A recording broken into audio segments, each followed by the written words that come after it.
এই মুহূর্তে আমি রয়েছি ঐতিহাসিক পলাশীর যুদ্ধক্ষেত্রে। অবাক লাগছে না? গাটা লোমগুলো খাড়া খাড়া হয়ে যাচ্ছে। সেই ঐতিহাসিক পলাশীর যুদ্ধক্ষেত্র, যেখানে সিরাজদৌল্লা আর লর্ড ক্লাইভের সেই যুদ্ধক্ষেত্র, ঐতিহাসিক সেই পলাশীর যুদ্ধক্ষেত্র। কিন্তু সেই পলাশীর যুদ্ধক্ষেত্রের একবার অবস্থাটা দেখুন, কি পরিস্থিতি। এই হচ্ছে যুদ্ধক্ষেত্রের পরিস্থিতি। সিরাজদৌল্লা, নবাব সিরাজদৌল্লার এই জায়গা নদিয়ার পলাশী, যেখানে আজকে কালীগঞ্জ বিধানসভা উপনির্বাচন হচ্ছে। সেই নবাব সিরাজদৌল্লার বিদেশি বেনিয়া বশ্যতা বিরোধী জোহাদি নায়ক সিরাজদৌল্লা, দেবব্রত বিশ্বাস সাংসদ, হরিপদ বিশ্বাস বিধায়ক, বাংলাদেশ ভারত পাকিস্তান পিপুলস ফোরাম 23শে জুন 2007 সালে এই মূর্তির প্রতিষ্ঠা করেছিল। আর 23শে জুন পলাশীর যুদ্ধ, সেই ঐতিহাসিক পলাশীর যুদ্ধ, একদিকে রক্ত এবং আরেকদিকে বিশ্বাসঘাতকতার দলিল। সেই পলাশীর যুদ্ধ একবার দেখতে পাচ্ছেন। সেই পলাশীর যুদ্ধক্ষেত্রটা অনেক পরিবর্তন হয়ে গেছে চারপাশ, কিন্তু এখনো হয়তো এখানে আসলে আপনার লোম খুব খাড়া হয়ে যাবে। কারণ এই এলাকায় যে এরমভাবে যুদ্ধ হয়েছিল, সেই জায়গাটাকে একদম প্রত্যক্ষ করতে পারবেন। আরও কিছু জিনিস দেখাচ্ছি আপনাদেরকে। পরদেশবাসীদের বিজয়স্তম্ভ নয়, সিরাজ, মীরমদন, মোহনলালের নাম হোক অক্ষয়, সেই ছবি আপনাদের সামনে সরাসরি তুলে ধরছি। আজকে যে রক্ত আর বিশ্বাসঘাতকতার যে একদম অক্ষত জায়গা, সেই পলাশীরতে আপনাদেরকে সরাসরি নিয়ে এসেছি। সেই পলাশীর ব্যাটেল ফিল্ড, ঐতিহাসিক 1757 সালের 23শে জুন পলাশীর যুদ্ধক্ষেত্রে নবাব সিরাজদৌল্লা এবং ফ্রেঞ্চদের সঙ্গে বিপরীতে ইস্ট ইন্ডিয়া কোম্পানি রবার্ট ক্লাইভের নেতৃত্বে, আর সেই মির্জাফরের বিশ্বাসঘাতকতার দলিল।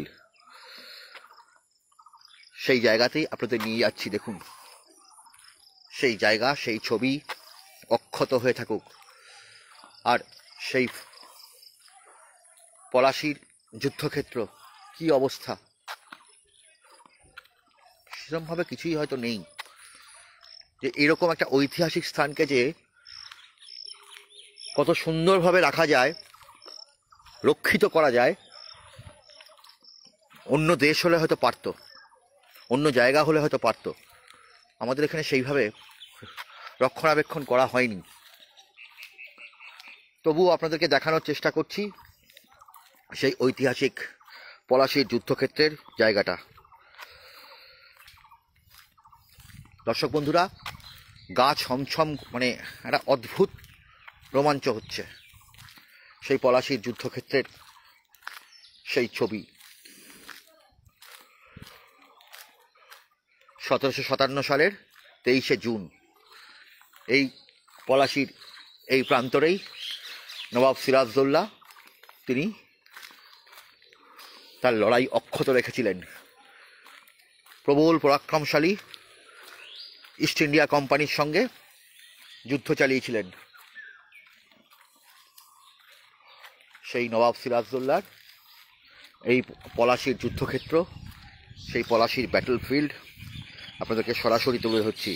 একদিকে রবার্ট ক্লাইভ থেকে শুরু করে মেজর গ্রান্ট, মেজর আয়রে ক্রুটি, সঙ্গে মির্জাফর, মীর মিরন, ইয়ার লতুফ খান, রায় দুর্লভ, রাজবল্লভের মতন রাজা কৃষ্ণচন্দ্র রায়, জগৎ শেঠ, মেহতাব চাঁদ, উমি চাঁদ যারা ছিলেন। আর উল্টো দিকে সিরাজদৌল্লা, দেওয়ান মোহনলাল, মীরমদন আর সেন্ট ফ্রান্সিস। সেই অসম যুদ্ধ, তবু লড়াই ছেড়ে কেউ যায়নি। এবং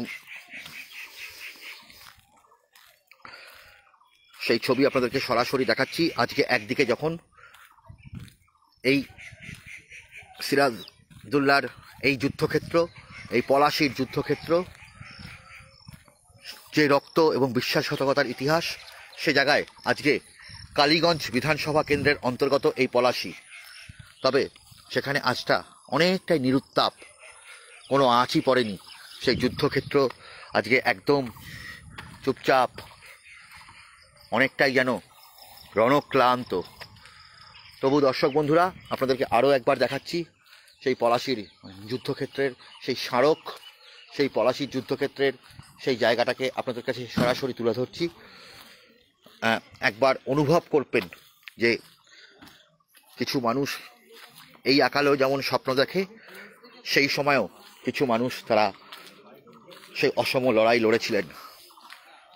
পরদেশগাসীদের বিজয়স্তম্ভ নয়, দেখতে পাচ্ছেন, পরদেশগাসীদের বিজয়স্তম্ভ নয়, সিরাজ মীর মদন মোহনলালের নাম হোক অক্ষয়।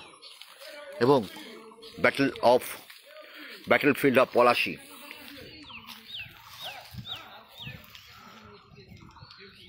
বিদেশি বেনিয়া বশ্যতা বিরোধী জেহাদি নায়ক সিরাজদৌল্লা, সেই ছবি আপনাদেরকে সরাসরি দেখাচ্ছি। 1998 সালে এই পলাশী মনুমেন্টের উদ্বোধন করা হয়েছিল, 1998 সালে। আরও একবার আপনাদেরকে দেখিয়ে দিচ্ছি এই Palashi monument, battlefield of Palashi, দেখতে পাচ্ছেন, 23শে জুন 1757। গাটা কেমন এখনও ছ্যাক করে ওঠে। সেই জায়গাকার ছবি আপনাদের সামনে সরাসরি তুলে ধরছি, কোনো এডিটেড ভার্সন নয়, একদম পলাশীর যুদ্ধক্ষেত্রের সেই ছবি। বেশি দূর নয়, কলকাতা থেকে 3-3.5 ঘন্টা দূরত্ব হয়তো। সেখানে এই পলাশীর যুদ্ধক্ষেত্রের ছবি আপনাদের সামনে তুলে ধরলাম এবং কি পরিস্থিতি সেটাও আপনাদেরকে জানালাম। ভোট এখনও পর্যন্ত নিরুত্তাপভাবে চলছে, কোনো রকমভাবে সেরকম কোনো গণ্ডগোলের খবর নেই। তবে আর পলাশীর প্রান্তর সেটাও অত্যন্ত নিরুত্তাপ। সিরাজদৌল্লা থেকে বলা যেতে পারে যে নিরুত্তাপ এই উপনির্বাচন, নদিয়া কালীগঞ্জের এই উপনির্বাচন সম্পূর্ণ নিরুত্তাপ উপনির্বাচন। আপনাদেরকে অবশ্যই এই পলাশীর প্রান্তরের ছবি যেমন আমরা তুলে ধরলাম, কিছুক্ষণ বাদে আবারও নদিয়া কালীগঞ্জের উপনির্বাচনের নানান ছবি আপনাদের সামনে সত্যনিষ্ঠভাবে, তথ্যনিষ্ঠভাবে তুলে ধরব। প্রত্যেকে ভালো থাকবেন, সুস্থ থাকবেন এবং অবশ্যই সতর্ক থাকবেন।